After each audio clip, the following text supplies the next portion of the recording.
Teach me to love again. Chapter 1. The first lecture. The first day of fall semester always carried a mix of excitement and anxiety. But for Emily Carter, it felt like stepping into a different world. She stood in front of the red brick philosophy building with her backpack tight against her shoulders, staring up at the ivy that curled along the stone walls.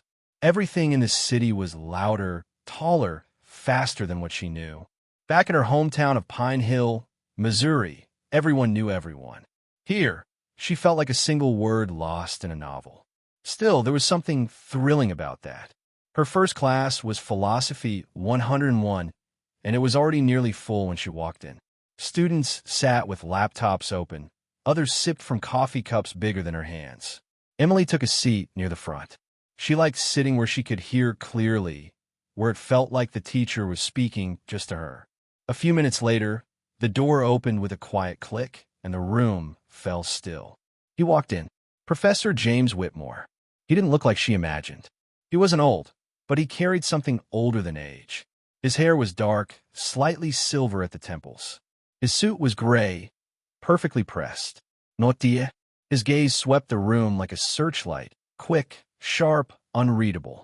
He placed his folder on the lectern, straightened a piece of chalk, and wrote his name on the blackboard in long, deliberate strokes. Professor J. Whitmore. No esmalte. No introduction. Just the chalk tapping lightly against the board. Then he turned around. Philosophy is not about answers, he said, his voice low and precise. It's about the discomfort of not knowing. If you came here to be told how to think, you're in the wrong place. Emily blinked.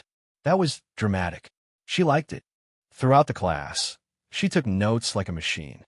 His lecture was dense, but beautiful, quoting Plato and Kierkegaard in the same breath, and somehow making it feel like poetry.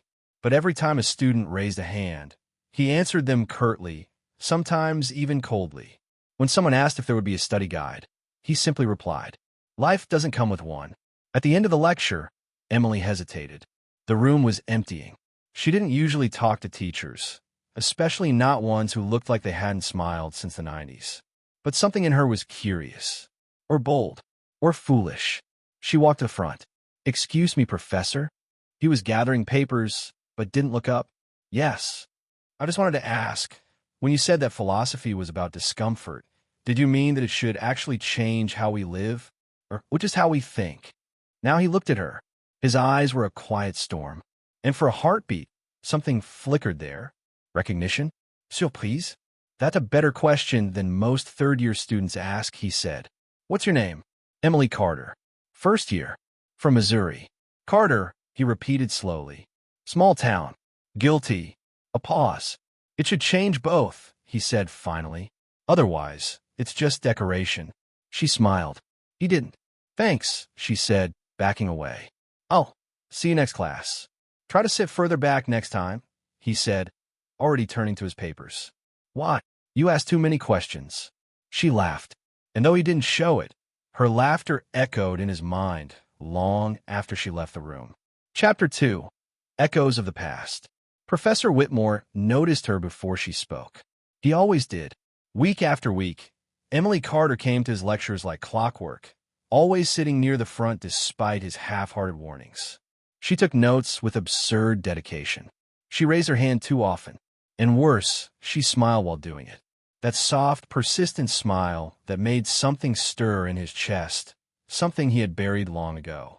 He didn't allow himself to look at her too long, not because she was young, not because she was a student, because she reminded him too much of Claire. The voice, the warmth, even the way she tilted her head when she didn't understand a concept. It was all there, like a ghost with a southern accent and new name. On a Thursday afternoon, Emily waited until the classroom had cleared again. "Professor," she said, shifting from foot to foot. "Miss Carter," he replied, already gathering his things. "Do you have a moment?" "Briefly. I was reading your book, The Still Mind, and I didn't understand why you argue that silence is more powerful than logic. Isn't that kind of ironic? Using logic to prove the failure of logic." He paused. For the first time, he really looked at her, not as a student, but as someone who had not only read his words, but understood them. "You read it?" he asked. Twice, she said with a grin. The second time, just to argue with you in my head. Something in his expression softened, almost imperceptibly. Then perhaps I failed as a writer, he said. Or maybe you succeeded in starting a conversation, she offered. That's not always the same thing. He hesitated, and then, against every instinct, he said, walk with me. They walked across campus, past brick buildings and students on bikes, under trees beginning to blush with autumn. Why philosophy? He asked her. He didn't know why he was asking. I like questions, she said, and I like that no one can tell me I'm wrong. At least, not completely. A dangerous kind of freedom. The best kind, she replied, looking up at him. Why did you choose it? I didn't. It chose me. He stopped walking. They had reached his building. The faculty offices. A place she clearly wasn't meant to enter. This is where I leave you, he said. Like Virgil at the gates of paradise? He raised an eyebrow. Dante. Second-year reading, she grinned. I'm getting ahead. He unlocked the door. Don't get too far ahead, he said. You might lose yourself. Only if I don't look back. That night, when he sat alone in his office, the words stayed with him. 3 weeks later, it was raining. She knocked on his door. He shouldn't have answered, but he did. I brought you something, she said, holding out a small hardcover book. What is it? You mentioned it once. In passing. A first edition of Russell's The Conquest of Happiness. Found it at a second-hand store. It cost me lunch for a week. He took it silently. His hand brushed hers. That one moment of contact sent a tremor through him. Why would you give me this? He asked quietly. Because you look like someone who used to be happy. The silence was not awkward. It was heavy, sacred. You remind me of someone, he said. I know, she replied, just above a whisper. But I'm not her. And I don't want to be. Then what do you want? To know you. They met again. Once in the library. Another time in the park behind campus. Never anything official. Always with boundaries. But always walking closer to the edge of something unspoken. One evening, as the sun dipped low and cast golden shadows across the path, he stopped. This can't continue, he said. Why? You're my student.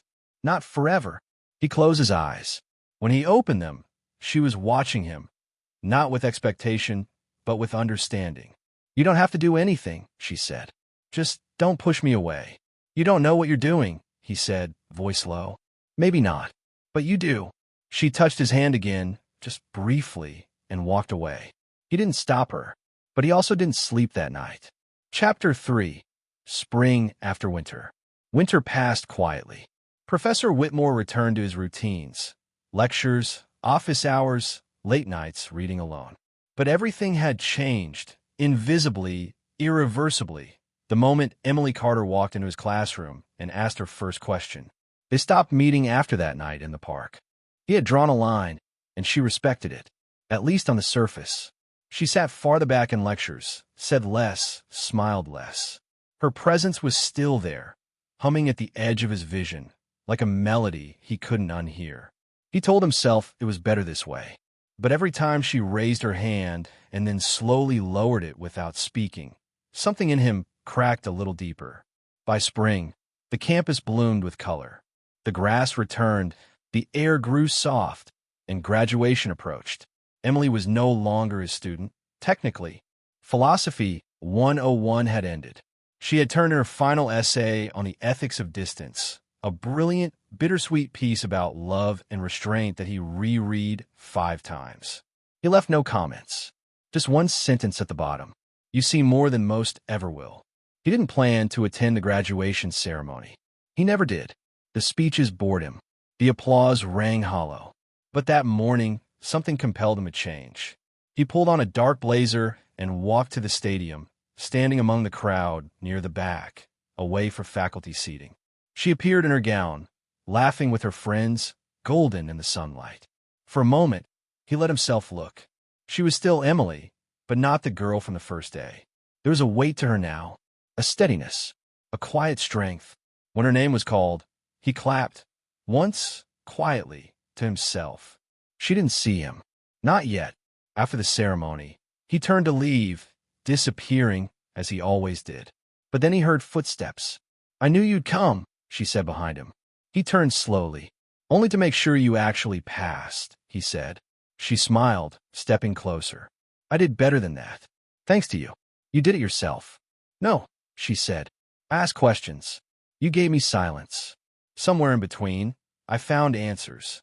There was a pause, long and full of all the things neither had said. You're not my professor anymore, she said softly. No. So if I kissed you right now, you'd ruin my reputation, he said. Maybe. But, he added, taking a step toward her, it's a reputation I've been trying to ruin since the day you brought me that book. He cupped her face gently, his fingers trembling, just slightly. I'm not her, she whispered again. I know, he replied. And then, finally, he kissed her. It was not urgent or wild. It was quiet like snow melting, like winter giving way to spring. 1 year later, their apartment was small, cluttered with books. He still wore gray suits. She still talked too much. He still drank black coffee. She now drank it too badly. He was writing again. She was applying for graduate school. Some nights, they sat on the balcony in silence, her head on his shoulder. Do you ever miss the quiet? She asked. I still have it, he said, looking at her. Just not all the time. Do I annoy you? Constantly. She laughed, kissed his cheek, and returned to her reading. He watched her and thought. Even philosophers can believe in second chances. The end.